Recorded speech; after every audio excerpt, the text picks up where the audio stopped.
On October 9th, 2019, a 24-year-old woman named Holly Ferris drove 3 hours north to hike an isolated trail she'd never been on before.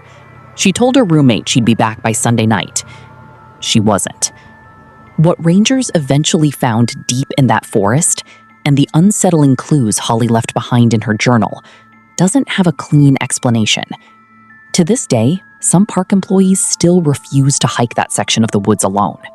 Viewer discretion is advised for this one. This story involves descriptions of stalking, disorientation, and one image that several people have told me they wish they could unhear. Let's get into it. Holly wasn't a serious hiker. She'd done day trips before. Nothing technical, nothing that required permits or planning beyond a granola bar and a paper map. But that October, she wanted something bigger, a real solo trip, 2 nights out, to prove to herself she could do it alone after a rough breakup.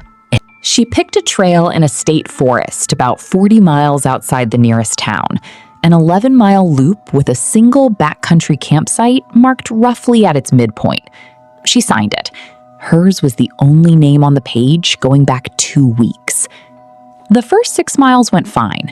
She stopped for photos at a ridge overlook, ate lunch by a creek, texted her roommate a photo with the caption, "No service after this. Wish me luck." That was the last message anyone received from her for 4 days. Around mile 7, Holly noticed something odd. A trail marker, the painted blue blazes that mark the route on trees, nailed about chest height to a trunk. Except this one was different. It wasn't paint. It was carved directly into the bark, deep enough to have killed that section of tree. And instead of a blaze, it was a symbol. 3 vertical lines crossed by 1 horizontal line, almost like a tally mark someone had stopped counting on. She didn't think much of it. Forests have weird carvings. Bored hikers, hunters, kids. She kept walking. But over the next mile, she started seeing it again and again, always at roughly the same height, always carved, never painted. She started counting them without meaning to. 4, then 7. By the time she reached the backcountry campsite around 4 p.m., she'd counted 11 of the same carved mark, each one slightly fresher looking than the last, as if whoever made them was staying just ahead of her on the trail. The campsite was a small clearing with a fire ring and 1 flat space for a tent, backed up against a slope too steep to climb. Holly told a friend afterward that the moment she stepped into that clearing, every instinct she had told her to turn around. Not vague unease, something closer to physical nausea. She said it felt like the trees were positioned wrong, like the clearing had been built rather than grown. She set up her tent anyway. It was getting dark, she was 11 miles deep with no cell signal, and turning back in failing light seemed more dangerous than staying. She made dinner, journaled by headlamp, and tried to convince herself the carvings were nothing. Kids messing around, maybe a hunter's property marker. At 9:47 p.m., according to her journal, she heard footsteps on the slope behind her tent. Slow, deliberate, stopping every few steps. The slope, she reminded herself, was too steep for anyone to be standing on comfortably. She didn't move. She didn't speak. The footsteps continued for almost 20 minutes before going silent. She didn't sleep. Around 2 a.m., she heard something dragging across the dirt just outside the tent. Slow, rhythmic, pausing in the same places each pass, like something circling. 3 times around the tent, then nothing. When she finally looked outside near dawn, exhausted and barely functional, the fire ring she had built the night before was gone. Not scattered, gone, as if it had never been built, the ground beneath it unmarked, no ash, no blackened stones.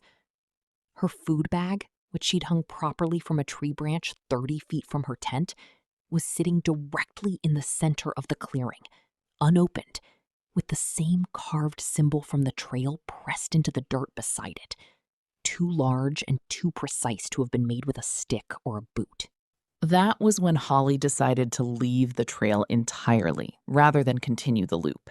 She packed in under 4 minutes and started walking back the way she came, using the carved marks, now appearing on both sides of the trail, not just one, as confirmation she was going the right direction. Because at that point, they were the only landmarks she trusted. This is where her account gets harder to follow, by her own admission.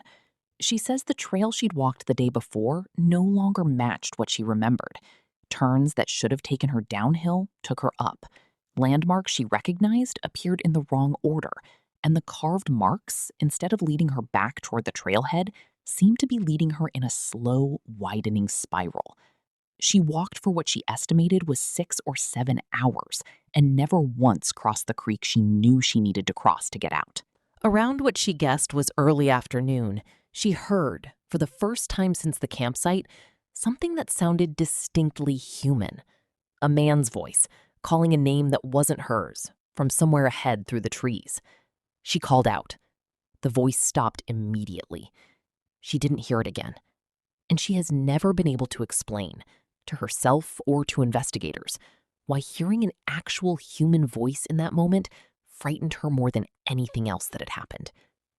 She kept moving, away from where the voice had come from, and eventually collapsed from exhaustion against a boulder she would later be found beside.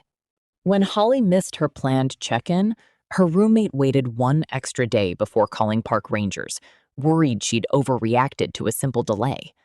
Search and rescue began the following morning, 4 days after Holly had signed the trailhead logbook. They found her car still in the lot, untouched, and they found her trail register entry.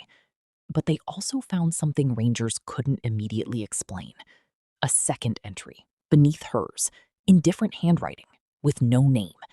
Just the same symbol, carved rather than written, pressed so hard into the logbook page that it tore through to the page beneath.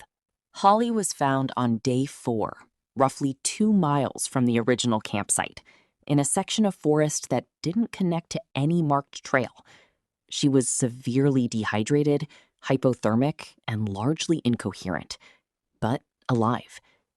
When rescuers reached her, she was reportedly clutching a sharpened stick she had used to carve the same symbol into the boulder beside her, though she has no memory of doing it and no memory of the hours immediately before she was found.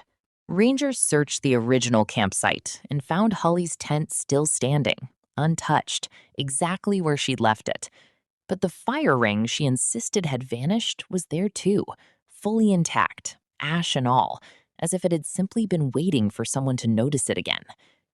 Of the 11 carved trail marks Holly remembered counting, rangers located only 3, all weathered enough that a forestry expert estimated they were at least several years old, not freshly cut as Holly described. No animal tracks, no human footprints beyond Holly's own, and no physical evidence of an intruder were ever recovered from the campsite or the surrounding slope. The voice she heard calling a name was never explained. The unnamed second entry in the trailhead logbook was examined by the county sheriff's office, who noted only that it had clearly been added after Holly's entry and before the page was found, but could offer no theory as to who had written it, given that the logbook sits in a box at a trailhead with no camera coverage, and Holly never saw another hiker. Holly was treated for exposure and discharged after 3 days. She has not returned to that forest and declined a follow-up interview for the official incident report. The trail remains open today, though a handful of Forest Service employees, when asked off the record, say they avoid that particular loop, and that Holly's isn't the only account of carved marks and missing time to come out of that stretch of woods over the years, just the only one anyone survived to tell. If you made it this far, thanks so much for watching. If you've got a story of your own you'd like submitted, the form's in the description below. And if you're ever out hiking alone and you start counting the trail markers without meaning to, maybe just turn back. See you in the next one.